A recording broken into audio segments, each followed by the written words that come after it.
l'amour de Jésus est très immense, sa miséricorde est infinie et ne finit jamais. Elle peut revenir, elle peut arracher du main de Satan, du diable, pour revenir. Amen. Amen. L'enfant prodigue, on a vu quand il est revenu, l'histoire de l'enfant prodigue, dans la Bible. Alléluia. Amen. Donc il dit cela, quoique ses œuvres eussent été achevées depuis la création du monde, car il a parlé quelque part ainsi du 7e jour. Et Dieu se reposa de toutes ses œuvres le 7e jour. Et c'est encore, ils n'entreront pas dans le repos. Or, puisqu'il est encore réservé à quelques-uns d'y entrer, et que ceux à qui d'abord la promesse a été faite n'y sont pas entrés à cause de leur désobéissance. Jusqu'à présent, il est toujours possible d'avoir des gens qui sont sauvés. Les personnes qui ne sont pas sauvées continuent de parler, de partager la bonne nouvelle. Ces personnes-là, selon la bonté de l'Éternel, pourraient être sauvées. Continuez d'intercéder, continuez de parler. Parce que, si nous prenons l'exemple de l'apôtre Paul qui persécutait les chrétiens, quand on tuait le premier martyr, Étienne, c'est le premier martyr, on l'a tué, on l'a égorgé, on a coupé sa tête, le diacre Étienne. L'apôtre Paul faisait partie de ceux qui ont voté pour qu'on tue. Les gens qui tuaient Étienne, c'est l'apôtre Paul qui avait porté les armes. Il avait attrapé les armes. Et il demandait des lettres pour aller emprisonner les chrétiens, les tuer. C'est quand il demandait aux autorités de l'époque, n'est-ce pas, du Sanhédrin de l'époque, des Juifs de l'époque, de lui donner la permission des lettres pour aller en Syrie, pour aller persécuter les chrétiens. C'est en cours que l'apôtre Paul a connu le salut. Donc tout est possible pour quelqu'un qui persécute les chrétiens puisse être repenti. Aujourd'hui, dans les pays arabes, où on ne pense même pas de la bonne nouvelle, les gens sont en train d'être convertis en Christ, au christianisme. Dans tous les pays arabes, sans exception, en masse, les gens ont découvert la vérité. Ils sont en train de rejoindre le Christ. Ils donnent leur vie à Jésus. Je dis les pays arabes, d'où est venu l'islam. Ce sont des millions et des millions et des millions d'Arabes qui abandonnent l'islam pour venir rejoindre Christ.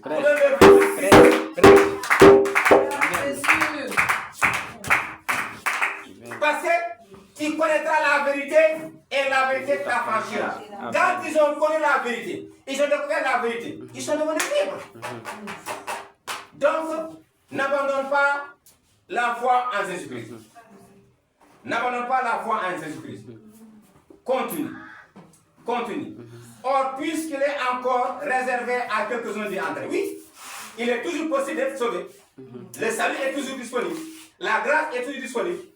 Il est toujours réservé à d'autres d'être sauvés, de quitter le royaume de Satan pour venir dans le royaume de Dieu, d'être arrachés des mains du diable pour venir dans les mains du Seigneur. N'est-ce pas? Or, puisqu'il est encore réservé à quelques-uns d'y entrer, et que ceux qui avaient d'abord la promesse, et ceux à qui d'abord la promesse a été faite, n'y sont pas entrés à cause de leur désobéissance. La Bible dit, l'obéissance veut mieux que le sacrifice. Obéir pour être en paix, pour avoir le bonheur. C'est mieux de désobéir, de lutter après, n'est-ce pas, de sacrifier dans des souffrances pour encore avoir ce que Dieu t'avait donné. Au lieu de désobéir pour être dans des problèmes, obéir à la parole de Dieu. L'obéissance veut mieux que le sacrifice. Quand tu désobéis, des fois tu peux souffrir 2 ans, 3 ans, 4 ans, 5 ans avant de sortir de cette difficulté-là. Si tu le sais, pourquoi tu désobéis? Les sacrifices dont on parle ici, c'est les souffrances que tu dois faire. Les souffrances auxquelles tu seras exposé pour encore revenir à la carte de départ. Donc, l'obéissance, un enfant de Dieu ne doit pas être orgueilleux, un enfant de Dieu ne doit pas être désobéissant. Nous devons être obéissants à la parole de Dieu. Nous devons être obéissants à la parole de Dieu. L'orgueil précède la destruction. Quand tu vois quelqu'un qui est orgueilleux, il est à un pas de la destruction. L'orgueil précède la chute. Quand tu vois quelqu'un qui est orgueilleux, il est à un pas de la chute. Satan. Pourquoi Satan est devenu Satan? Il n'était pas Satan, il était Lucifer. Lucifer veut dire l'ange porteur de la lumière. C'était un ange béni de Dieu. Lucifer était le chef de la chorale au niveau du ciel. On dit Lucifer, Lucifer, un ange. Mais il était plus qu'un ange, Lucifer. Ah oui, oui. Il était plus qu'un ange, Lucifer. Mais c'est à cause de l'orgueil qu'il a perdu tout ça. C'est la raison pour laquelle, quand Moïse a désobéi, écoutez, Moïse devait entrer dans la terre promise, à Canaan. Dans la Bible, tantôt, on a parlé, je vous ai dit, pendant 40 ans dans le désert, il fait chaud dans le désert. Dieu crée une nuit comme climatiseur, que les enfants de Dieu ne sentent pas la chaleur. La nuit, là, c'est Jésus lui-même. Pendant la nuit, il fait très froid dans le désert. Par exemple, si pendant la journée, il fait 50 degrés, la journée, il peut faire 0 degrés. Dieu crée une flamme de feu qui couvre tout l'espace là, pour que les enfants de Dieu ne soient pas, n'aient pas la fraîcheur. C'est Jésus lui-même. Et pendant 40 ans, les enfants de Dieu dans le désert avaient de l'eau. Le rocher là, c'était Jésus lui-même. Et le rocher est toujours présent. Il est toujours là-bas. Tu vas voir même comme c'est fendu. Jésus, le Seigneur, l'Éternel, a dit à Moïse, parle au rocher pour que l'eau sorte. Amen. Il a parlé au rocher, le rocher a vomi l'eau. C'est Jésus lui-même qui était le rocher. Mais la seconde fois, l'Éternel lui a dit, parle au rocher. Moïse a désobéi. Il n'a pas parlé au rocher, mais il a tapé le rocher. Et quand il a tapé le rocher, il a tapé le rocher. Amen. Quand il a tapé le rocher, une première fois, l'eau n'est pas sortie. J'ai dit quoi? Quand il a tapé le rocher la première fois, l'eau n'est pas sortie. Pourquoi? Parce qu'il a désobéi. L'eau n'est pas sortie. Parce que c'est une désobéissance. Amen. Et qu'est-ce qui s'est passé? L'eau n'est pas sortie. Mais il a fallu qu'il tape une deuxième fois pour que l'eau puisse sortir. Vous savez pourquoi? Vous savez pourquoi?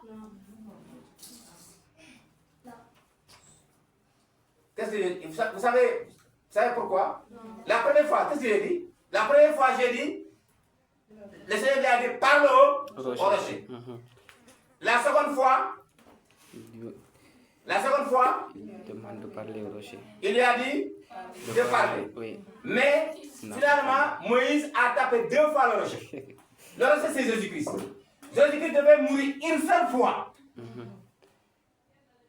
Il devait être flagellé une seule fois.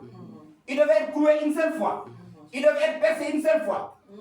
Il devait être tapé une seule fois. Quand je dis une seule fois, c'est-à-dire une seule fois, c'est-à-dire, bon, là, quand je vais l'apprendre, ça va être un peu long. Mais finalement, quand il tape Jésus 2 fois, le rocher là, ça signifie que Jésus devait être coulé 2 fois, alors que Jésus ne devait pas être coulé 2 fois. Ça signifie que Jésus devait mourir une fois, aller dans le tombeau, ressusciter encore, mourir à la croix, mourir ainsi. C'est ce que Moïse a fait.